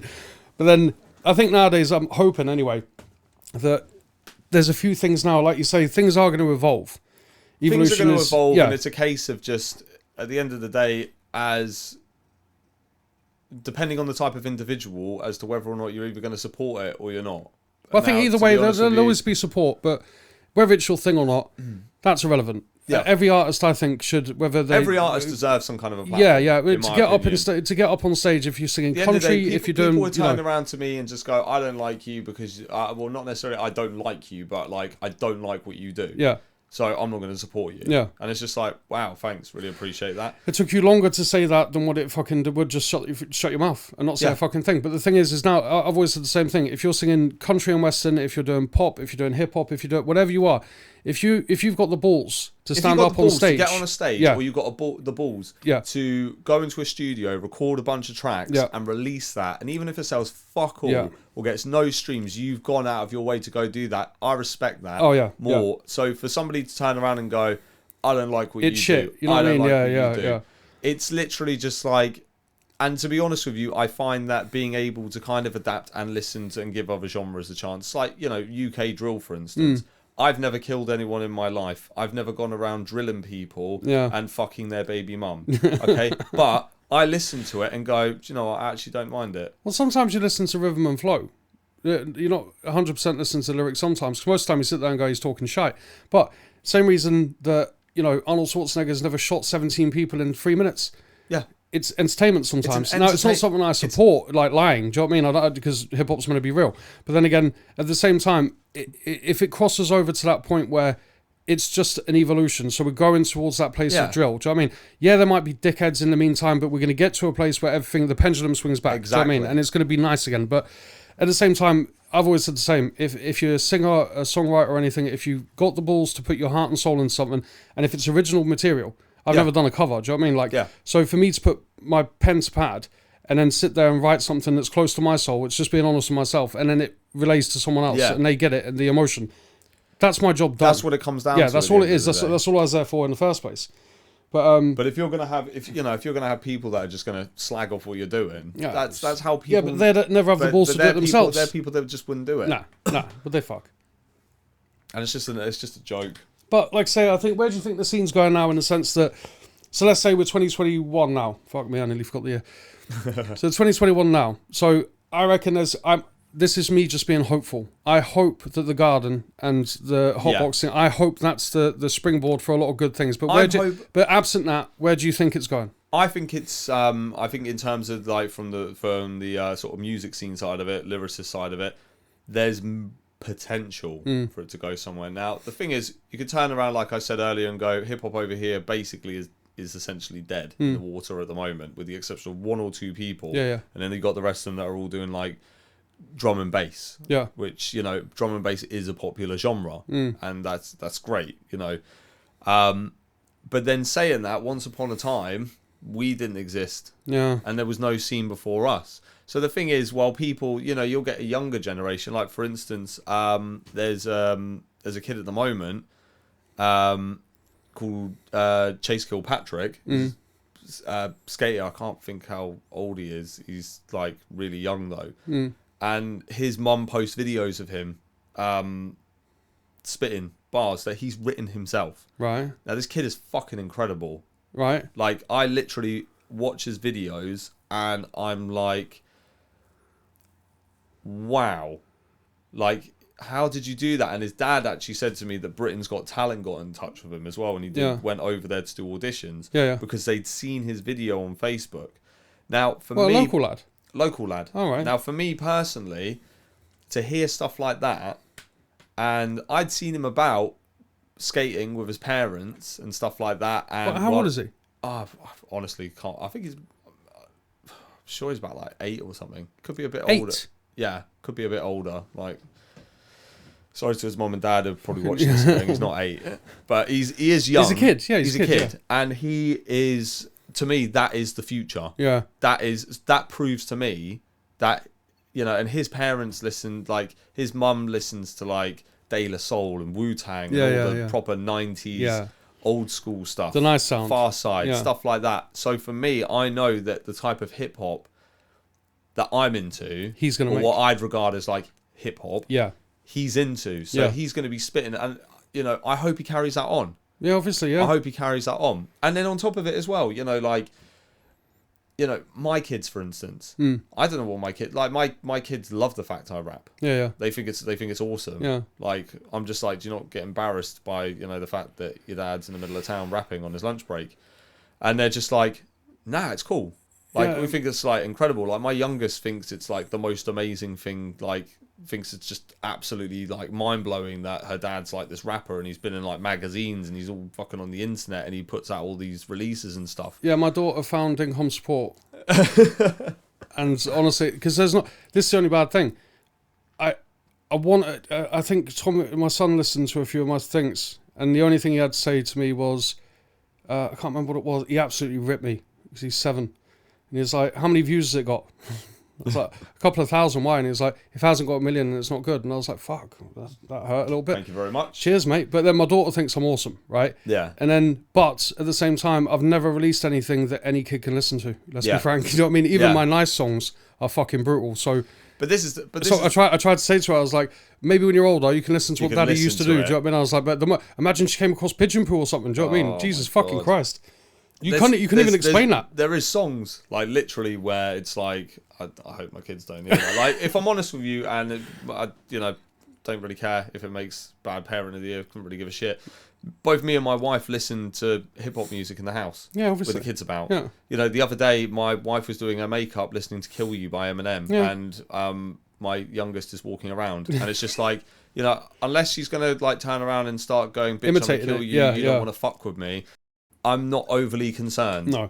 Like, I've got flipping, playing Fuck the Police by NWA. Well, nowadays they listen to like YouTube rappers and shit. Do you know what I mean? So it's like they don't even listen to Eminem and think that's good. They sit there and listen to a song about a fucking bottle flipping contest or some bollocks. I don't even know what the fuck. Which was probably done by Eminem now.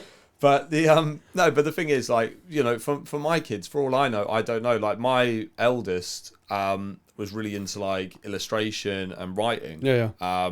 And for me, even if it's not necessarily the kind of thing that I'm into, whether or not that's going to eventually progress into maybe something musical. Yeah. My youngest literally thinks she's on Broadway all the time. Even the way she sings is like, it's all very dramatic and all of this. And I'm just like, why? Yeah. Why has everything got to be like that? But that's what it comes down to at the end of the day as well. It's not just from a hip hop point of view. It's also from, inspiring and any sort of art, younger generation as well. Like for me personally, in terms of like, with kids and stuff like that, I think it is important to be able to kind of spark the flame and just be like, look, if I can do it, anyone can do it. Yeah, like literally. I'm not the smartest person at all, and I somehow managed to do all this.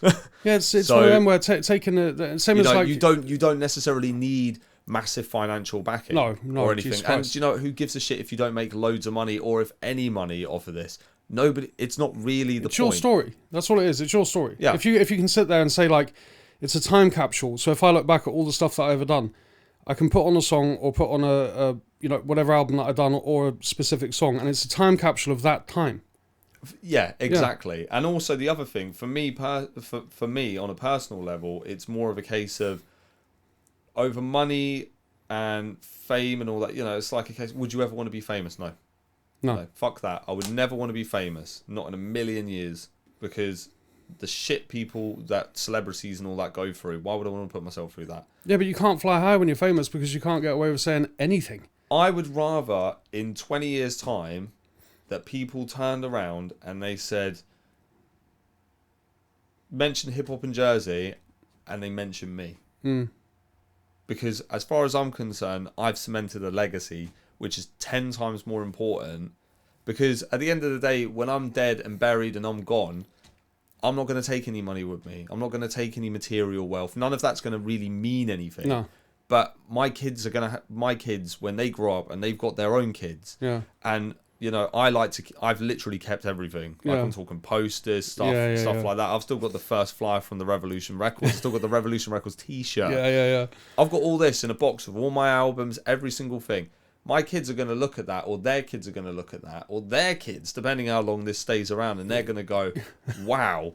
Great granddad was a lyricist. Do you know what I mean? And they're going to look at this shit and be like, but then off the back of it, because there's so much other stuff in there that also relates to other people, like yourself, BJ, Verse 1, Rattigan, JFab, Cameron, all these people are involved in all this stuff that I've kept, that they're going to then discover there's there either is or there was, or their mate's going to be, we're MCs. Oh, there's been a hip-hop scene over here for like fucking 40 years. Well, my dad's got all this stuff to prove it. Or they're going to turn around and say, this is where it was born. Exactly. Quite simply, this is the very conception of everything that you're doing now was started there. Started here, and we've got the proof because it's all in this box. But that's what it is now, because even though I don't even talk about hip-hop no more, I don't write, I don't do anything, I don't even really keep up to date with anything, because I left it. And I left it for a good reason, because now I can say things without being restricted by rhyme. Do you know what I mean? And all I ever done, let's be honest, was say something. Do you know what I mean? If I was pissing someone off, I pissed them off. If I was saying something emotional, I got really emotional. Do you know what I mean? So like, I'm just less restricted now, and I love it. But at the same time, I do every now and then glance back at the scene and think, come on. You know, like when you look back at and you're like, come on, someone do something. Do you know what I mean? It's like there's so many outlets now. And there's so many endless possibilities of what can be done. And for me, it's a case of, okay, I'm done with the artist side of it. So I'm an extremely creative person. Like, I have to be doing something that's still feeding the sort of creative juices. Same here. And for me, and also just a case of like general challenges, which is, you know, for instance, one of the reasons why I decided to start, you know, Raw Media and go in a completely... Can you tell me quickly, because I phoned you the other day, I was confused about this. You run Raw Media. Yeah. United, can you split them up? Just so it's easy. So basically, at one point, there were so many brands, I decided to... compartmentalize them, into one and call it Raw Elements. Right. So basically, under Raw Elements, you've got United Elements, Raw Media, and then like a little boutique label thing I do called Deckhead Records. Under United Elements, you've then got United Elements Roots, which deals with reggae. Right. And then United Elements Network, which I've just set up recently, which is like a hub for DJs and producers to upload onto Mixcloud. And stuff like that. And then Raw Media is... concentrates on two things I'm passionate about, which is hip hop, and then the other one which completely baffles the fuck out of everyone, which is wrestling. Because it's like, you're a 34-year-old man, why exactly are you like, so what is it about it? It's fake, and it's just like, well, actually, it's choreographed. It's choreographed. And it's like, but the way I look at it, right, from an entertainment point of view, with the whole pro wrestling thing, because I really think it's quite important in terms of it. For me personally, what I enjoy about it isn't actually so much the fact of two men pretending to fight on TV. Because essentially that's what they're doing. It's the creative process behind it. And like, story. I'm really into actually the sort of behind the scenes stuff in terms of like the writers, how they come up with the ideas, how they come up with gimmicks and characters. The story, like behind it. And stuff like that, and how they can extend a story out until from weekly TV shows up to like a big event, say like WrestleMania or something big like that. So I've always found that side of it really fascinating in terms of it. And it's, funnily enough, a really fucking fickle business as well. Because there's so much money involved in it, which I don't think people realise. Oh, it's fucking astronomical. Like, it's like a multi-million-dollar business in America. And you get people literally jumping one ship from one company to another after their contracts expired after a day, and turning up on TV, and the people over here are going, what the fuck are they doing on this TV program? Blah, get the lawyers and stuff. And it makes it more, it's entertaining even from that aspect. But it's dramatic as well. It's dramatic at the same time, and in terms of like athleticism and stuff like that. So I've always found it really like, because I was really into it when I was a kid. I was into it to such a point, I built a fucking ring in my back garden. So you're the original, what do they call it? Backyard wrestler. So I'm talking 94. So I did this in my garden. I remember my parents going, what have you done? And I said, I built a ring.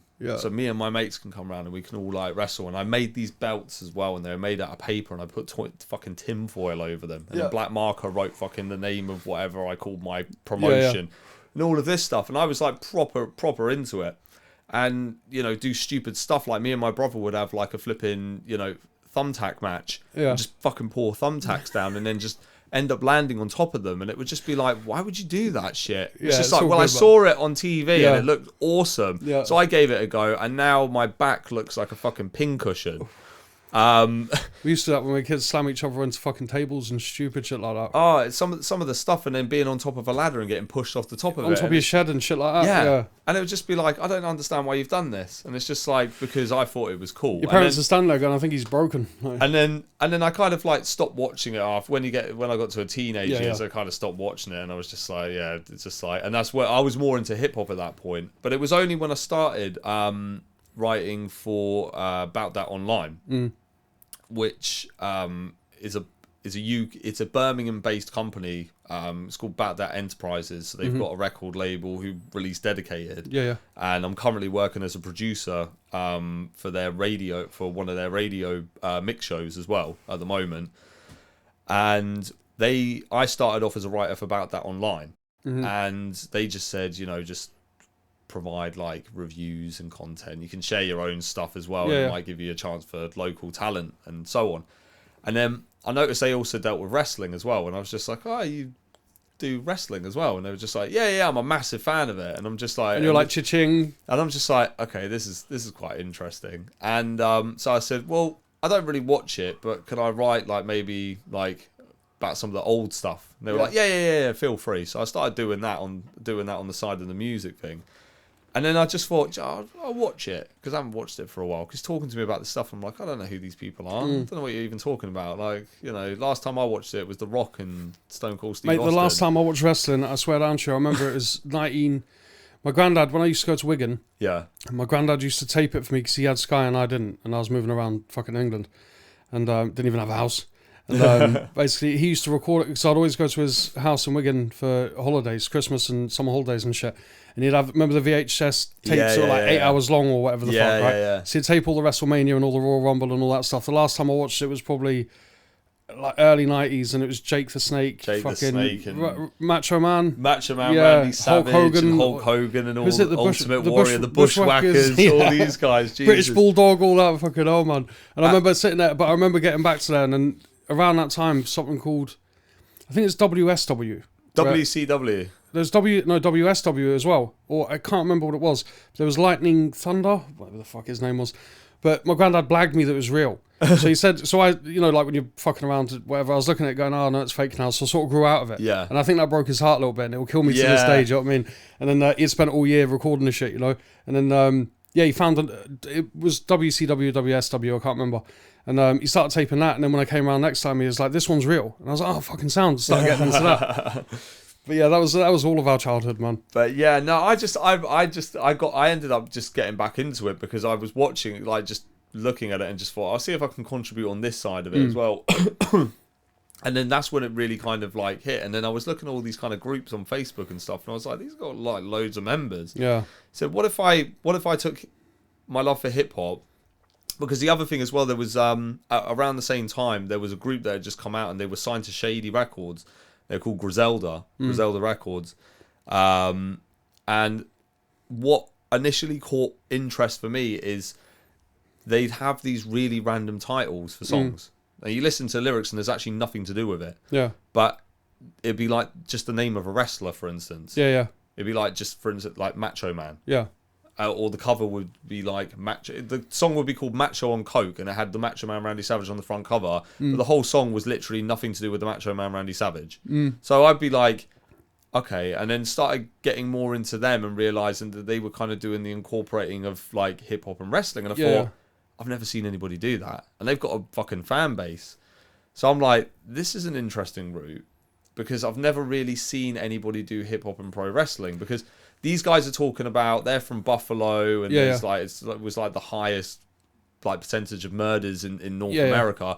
These proper grimy fucking hip hop artists, really dark, sinister beats. But wrestling's like proper colourful kind of characters and shit, and they're incorporating this. And I'm like, and then the real thing was when the guy from West Side Gun released a second album that was called Chris Benoit. And Chris Benoit, some people are familiar with it, some people aren't. Chris Benoit was a wrestler, and he ended up murdering his son and his wife. Right. Basically, they put it down to brain damage from years of headshots with steel chairs. This rings a bell. He murdered it in over a 2-day period. He murdered his wife. He murdered his, I think, 9-year-old son, and then he killed himself. Right. So this guy decided to name his album Chris Benoit. Right. And the front cover was Chris Benoit's face with a third eye. And I'm looking at it going... That's dark as fuck. That is fucking sinister. Yeah. And throughout this whole album, he's got snippets of, like, bits where they're doing, like, interviews with Chris Benoit and loads of wrestling references over these real grimy hip-hop beats. And I'm like, this is the best shit I've ever heard. I swear to God, hip-hop has literally lost its identity until this fucker came out. And it's no wonder Shady Records decided not to release this album through their label, because they would have got absolutely destroyed. Yeah. And that's saying something. That's saying something. If they don't release it, Jesus fucking Christ. Yeah. I wasn't surprised when I didn't see Shady Records on it. Like, he was still signed, but they just opted not. You can release this one independently. Yeah. So that's where Raw Media came from. And I thought, rap and wrestling media, put it together, see how it goes. And then all of a sudden it was like, boom. Like, the followers and the general interaction, impressions, stuff like that on the Facebook group. And then I extended it to Twitter. And then I extended it to Instagram.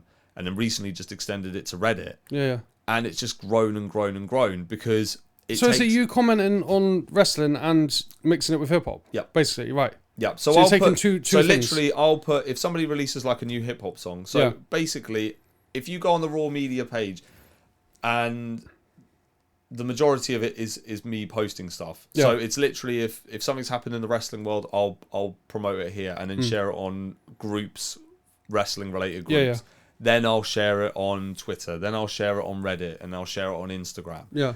And then hip hop, exactly the same. Something new comes out, share that through hip hop groups, do it for all these platforms. Yeah. And then at the end of the week, I'll do like the top 5 biggest moments, and then share that through About That online, and do it as like a central hub. So people go, oh, we'll check out the top 5, what happened this week. And it goes straight to our Facebook page. Right, I get you, yeah. So, and then off the back of that, what happened is, because it was getting so big, and I'm like on one fucking person, I ended up then approaching volunteers from wrestling backgrounds, from hip hop backgrounds. Yeah. Then we started developing partnerships. So there's one guy on there who's an MC from North Carolina who runs a brand called Hip Hop for Breakfast. So I said, if you come and join mine, I'll join yours, and it means that we can continuously share content between the two without having to ask each other permission to share the content. So then after the back of that, it starts growing. I end up working for them, he works for me, but then we've also got a partnership for our brands. So what's essentially just happened is I've become a content provider for him, and then I've got another group called Sunken Sounds, which is an Irish record label, approached me. Do you want to come work for us as a content provider? Yeah, that's perfect. You can share it, if I can share it from Raw Media, which means I'm going to get more traffic. But I'm also working for you, which means I'm still giving you traffic. That's perfect. Yeah, it's advantageous for both of you. So basically, you've just got this continuous thing, and then off the back of that, I had then a group approach me called the Enziguri Network, which is a wrestling-based group, which I think for me is the most fucking fun I've had in ages. Yeah. So it was the first wrestling-related one that approached me, and I said, if you come and work as a volunteer on my page, you can, because he does podcasts and stuff, and I said, you can provide your podcast. Well, you can come and do something for us. So I was like, this is great. Then they approached me and said, we've got this idea, a social media championship. I was like, okay, sounds interesting. Right. Said, how exactly are you going to do that? We don't know, but would you be interested in taking it forward? So being like a booker, so essentially a matchmaker for it. Yeah. So I said, okay, I think I've got an idea. So I went on Twitter, and I kind of came up with this idea, and I thought, I'm going to approach established wrestlers that aren't signed to any big companies. So they're independent, so it still has that kind of independent feel about it. Yeah. We'll do it as like Twitter polls, but also give the option that these guys can defend them on actual shows if they really want. Next thing I know, it's like, bam, I've got former world champions from national companies back in the day going, yeah, I'm interested. Next thing I know, they're sharing it. The impressions are going up to 10s, 20,000 on just the Twitter alone. The fucking voting numbers are coming in. And I'm like, oh shit. So do you reckon you're bridging the gap so you're bringing people from the wrestling domain into hip hop and vice versa. Yeah, but it's also interesting to see how many of them are actually like already like wrestling fans. Yeah. Like there's one guy who a New York rapper that I did some promo for, and he was like, because I like put this post out basically. There's like a manager, but he used to own a promotion, real creative genius, and actually somebody I consider an inspiration in even general of hip hop as well. Called Paul Heyman, because his approach was just, he revolutionized everything that you'd see on TV. So like in 2000, when you had like the chairs and the tables and setting them on fire, he started that with his company, Right. and he was a real revolutionary and a very smart guy. And I said, I want to be a hip hop advocate, and I want to be remembered as the Paul Heyman of hip hop. Yeah. Because I was like, I feel that I want to be remembered as somebody that was creative and somebody that was like people can relate to. And he turned around and he made this comment, and I was just like, didn't even know that. Didn't even know. Some grimy New York rapper, underground hip hop rapper, and you're into it as well. But then you find out people like Method Man, Redman, LL Cool J, all these people fucking loved it. And they still do. It's a weird bridge, isn't it? You'd never make that connection. But at the same time, you say that. But if you look at hip hop artists, really, they're almost characters themselves. They're gimmicks. You look at 50 Cent, for instance, when he came out. He's like been shot 9 times. He's basically a written gimmick. Character. Yeah. And essentially, if you put him into... That's why somebody like Snoop Dogg works so well when he turns up on WWE. Because people just don't... Who did he fight? He fought someone on WWE, didn't he? It wasn't Brock Lesnar. Who is it? He jumped up and started fucking fighting with someone. He was with one AEW, which is a new promotion, and he was in a tag team match, and he jumped off the top rope, and he just looked like he felt like an old lady falling down. It was so embarrassing, but at the same time, it was kind of like, it's cool that they can do that. But if you look at it, it makes total sense. Like Method Man, Redman, Wu-Tang Clan, all these kind of, they're just characters, essentially. There's people behind them with an artistic creative process, and you'll have a producer that essentially is telling them in the studio, this is the kind of direction we're going in. When you really think about it, it's not too far-fetched. It's not actually that different. No. And the funny thing is, when you tell people that, they then go, I get it. It gels, I understand where the interest comes from. So it's not just a case of 2 blokes getting sweaty in the middle of a ring. In their fucking underwear. In their underwear. It's just the whole kind of creative process. But yeah, in terms of the additional stuff I'm doing at the moment, it's so there's just so much going on. Is that one of the reasons why you left, or is that were you planning on leaving anyway? I was planning on leaving back in like 2015, 2016. Yeah, it's a hard bitch to divorce, isn't it? You tell somebody and they're just like, no, you can't go anywhere. Yeah. And then you think to yourself, yeah, it's like a duty, really. Yeah, but then after a while, you kind of just think, I'm just doing it just because, why not? I'm in a loveless marriage. Yeah. It's one of those. It's a hard pitch to divorce. But with Flowers, I just didn't tell anybody. I said I'm working on an album, but I told about 3 people it was my final album, and got the same response I expected. Diz, and you say that all the time. Yeah. And I was like, right, okay, well, when you hear it and how stubborn I sound on this record, tell me that I've officially said I'm leaving, basically. There's no way I can come back from that. That's literally why I didn't tell a fucking soul. I released Hurt, my last album. I didn't tell a soul. I literally I let the album speak for itself. And if anyone asked me after that, I was like, you didn't listen to the album.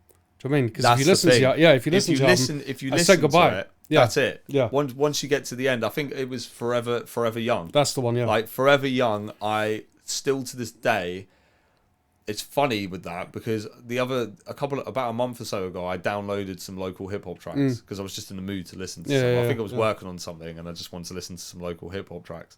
And Forever Young was one of them because Forever Young, I've always enjoyed it, but I like revisiting it in the same sense as the So Sick, So Tired title track. Yeah. The beat and you're pissed off, kind of like, I'm done. But then Forever Young, where you're talking about your kids and stuff like that, and the chorus and like the really haunting sample, and you leave that and you're just like, this is done. Incredible. But you know, when you listen to that track, even if you just listen to that track on its own, you know that's done. me going, Yeah, it's done. thanks, but It's not because the reason, because even Lee said to me, because he made that track from obviously the sample. Do you know what I mean? And then he was like, "What the fuck?" Because it's overly personal. Do you know what I mean? Same as Hurt. I've never said that sort of shit to anyone. I've never, you know. And then he's like, "Why are you saying all this now?" And I was like, "Why not?" And I was like, "Because for years and years I kept the treasure trove of shit, you know, like of stuff, personal stuff that I never visited." And I always said to myself, I'd never do it until one, I had to, or two, I was leaving. Yeah. Because then you get it all out of the way, and then you have to remember as well, writing for me wasn't for other people, it was for me. It's for me to face my demons, stuff like that. So when I finally got to Hurt, and the reason it's called Hurt, and the reason it's so dark and fucking personal, was for that. Because then I can say, right, it's all off my chest now, I'm gone. Yeah. And if you understand like you do, you know, from an artistic place, you don't even, I didn't say it so much that I'm gone. Yeah. But when you listen to it, you know fine well that I'm gone. Like with Leave This Here, I don't actually say I'm done. What I say is I'm not saying. A matter of fact, I actually say on it, I'm not saying goodbye. I'm saying I'm leaving this here. But that's the one that got me on that song, that track, was the pen's long gone and the pad gathers dust. Because that hit me. Yeah. As soon as I heard that, I was like, writing rhymes is no longer a must. Because what I'm saying is, I am in my mid-30s. I'm married. I've got 2 kids. I've got another child on the way. Yeah. And as far as I'm concerned, I'm happy with my life where it is. I haven't got time to sit and write anymore. I'm not in my bed sit when I was in my 20s anymore, sticking a beat on and writing and trying to fit it to that, because I had all the time in the world. Yeah. I don't have that anymore. It's not even that. It's not the fact. Even, yeah, it's when not you've even, done it. When you've done it, you know as well as what I do. When you've done it, it's just a thing. It's not anyone else. Yeah. It's not anything outside yourself. It's you. Yeah. Something clicks in your head and goes, this relationship's done. Do you know what I mean? Yeah. And it's a hard thing to fucking take, because you have to remember, music's been part of my life and yours for fucking years. Do you know what I mean? Yeah, it was so difficult. Like I think when I heard Flowers for the first time in its entirety, when I'd finally decided on it, I think the first time I'd listened to it the whole way through, and I think the first time that it really hit me that shit, this is the end, is when the better Before It's Too Late interlude comes after You and Me, with the Desperado sample, and it was like the words in it. It's like, it may be raining, but there's a sunshine above you. You better let somebody love you. And it was just like, before it's too late. And then it's almost like, what I'm saying is, I've spent so much time and invested so much time in this art that, without coming across as too soppy or sentimental, but like, it's almost like I haven't really given my personal life the full attention I really should. Yeah. Like, I've got my kids. I love my kids love me. I love my wife. She loves me. We have a great relationship. But I could give them so much more if I didn't have this. Yeah. I remember 10 years ago, I could like invest all the time in the world.